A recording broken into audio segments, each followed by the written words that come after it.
8h17, nous ouvrons le kiosque d'Europe 1. Thomas Soto. Le kiosque d'Europe 1 et toutes ses plumes. Marion Calais pour les régions, Jean-Philippe Ballas pour la presse internationale, Axel de Tarlet pour l'écho et Varroc devant la télé. Bonjour à tous. Bonjour Thomas. Et le coq et toutes ses plumes. Et le coq qui est parti en régie pour l'instant.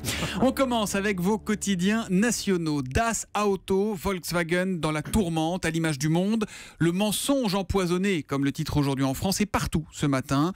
Les mots choisis par vos journaux traduisent bien l'ampleur du scandale. Le Figaro parle de descente aux enfers et dans son éditorial titré Catastrophe avec un K, Gaëtan de Capelle parle d'un scandale industriel totalement hors norme. Les Échos ne s'y trompent pas, qui titre que c'est toute l'Allemagne qui est sous le choc. Titre illustré par une photo d'Angela Merkel. Elle descend d'une Volkswagen bleue et elle n'a vraiment pas sa tête des bonjours, la chancelière allemande. L'autre sujet du jour, dans une moindre mesure, c'est l'école. La lecture, une bataille pour l'école, titre La Croix, qui constate que la France compte de plus en plus de mauvais lecteurs.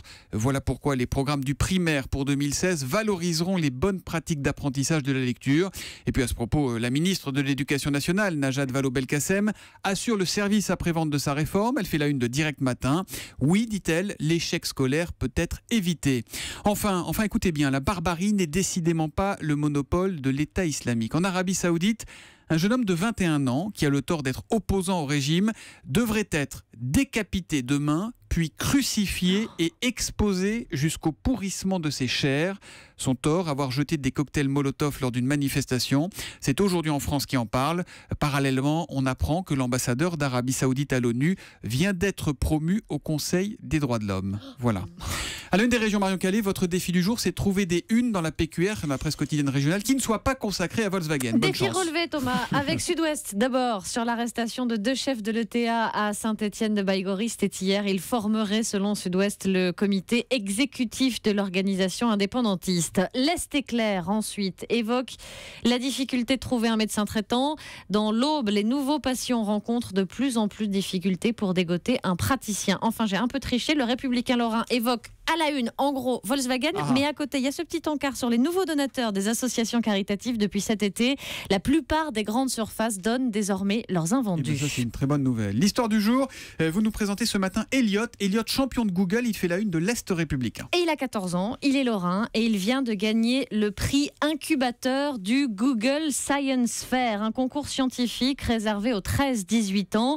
Le jeune garçon va donc revenir dans son collège de Neuve-Maisons avec un chèque de 9 000 € et la garantie pendant un an d'un accompagnement scientifique. Ça m'est un peu tombé dessus, confie le vainqueur qui est allé passer son grand oral là-bas en Californie. C'était le seul Français sélectionné pour son Boat to Carotte. Pardon ? Un robot jardinier en fait capable. Bot, robot. Voilà, bot, tout et carotte. Enfin voilà, un robot donc capable d'arroser les plantes, de les planter, de creuser la terre. Et Elliot de confier à l'Est républicain qu'il cherche son stage de 3e. Après un tel prix, je pense que ça devrait pas être trop difficile. Et grâce à Marion Calais, on apprend que carotte, c'est carotte. La presse internationale, Jean-Philippe Ballas. Ce matin, l'Espagne qui fait rimer hôpital et cour centrale. Oui, vous allez comprendre, c'est une spéciale dédicace pour vous, Thomas Soto. L'histoire commence par un miracle, le réveil de Jesus Aparicio. C'est un jeune espagnol de 29 ans, originaire de Séville, victime d'un accident de la route le 12 décembre 2004, hospitalisé inconscient. Et le voici qui ouvre les yeux après 11 années de coma. 11 années. Alors sa mère est à son chevet, toute la famille évidemment débarque.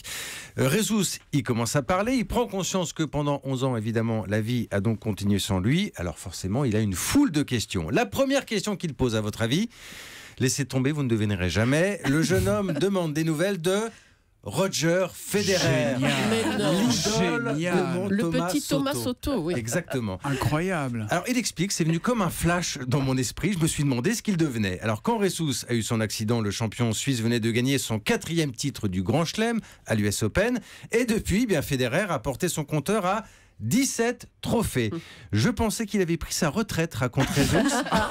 Quand j'ai su qu'à 34 ans, mais oui, quand j'ai su qu'à 34 ans il jouait encore et qu'il était numéro 2 mondial, j'ai cru que c'était une blague. Alors Tant qu'on y est, la famille en a profité pour faire un point sur toute l'actualité tennistique.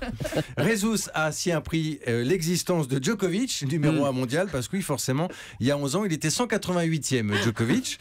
Je note aussi que malgré sa nationalité espagnole, Rezus s'intéresse assez peu à Nadal finalement, il n'a pas posé de questions. Son rêve maintenant, c'est de voir Federer en vrai sur un court. Bon, on va y aller en covoiturage. Hein. Allez, on va dire qu'à mon avis, ça va vite arriver aux oreilles de Federer, cette Oui, histoire. il faut arranger la rencontre. C'est la plus belle résurrection de Rezus. On n'a jamais vu ça. Bravo. Bravo. Oh, Bon, c'est Roger, fan on de compte sur toi. Federer. J'ai pas osé la faire. Je ne recule devant rien.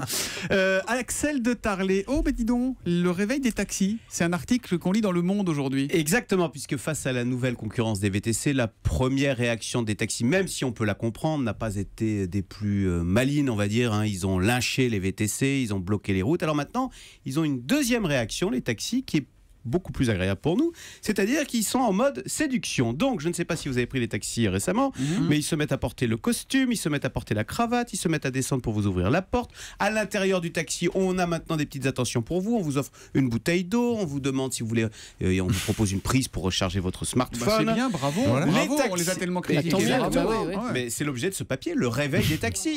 Ils se mettent à faire des promos le week-end, notamment pour les jeunes, la nuit, pour les raccompagner avec des promos à 10 € la course. Tarif Et unique. ils acceptent la carte bleue, etc. Ils vous disent même si jamais vous ne pouvez pas payer en carte bleue, on vous offre la course, voyez. Et C'est donc, bon à tout ça- savoir. donc tout ça pour dire que les taxis sont mieux et moins cher, eh bien, c'est la preuve que vive la concurrence, tout le monde y gagne, évidemment le consommateur, mais je vais vous dire, même les taxis eux-mêmes, parce que ça renvoie de eux qui avaient mauvaise presse, ça renvoie d'eux une image bien plus positive, bien plus valorisante de leur métier, de leurs prestations. Donc le terminal de carte bleue n'est enfin plus en panne. Hein. Voilà. On a tous connu ça, évidemment.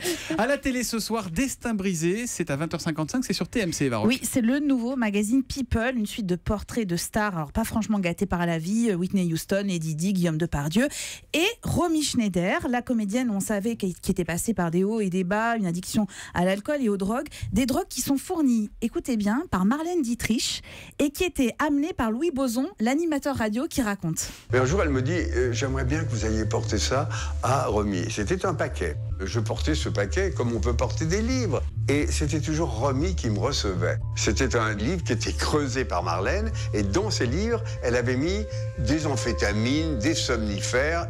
C'est comme ça que j'ai su qu'elle était incontestablement quelqu'un de malheureux. Voilà, on continue à apprendre des choses sur ces personnalités qui sont pourtant décédées depuis bien des années. Vous verrez, l'émission, elle est très rythmée. On sent quand même le gros travail d'archives et de synthèse. Un croisement entre Saga et 50 Minutes Inside, si on devait comparer. Alors, il parle de Guillaume Depardieu, il parle de Patrick Swayze pour Dirty Dancing, qui avait été un film qui avait été refusé par tous les producteurs américains. Whitney Houston, enfin, toutes les stars françaises et américaines, évidemment. Alors, c'est à regarder comment on feuillette un magazine People quand on est chez le dentiste. Ça se mange tout seul, quoi. Exactement. Eh ben, bon appétit à 20h55 sur TMC avec Destin brisé, rideau sur le kiosque.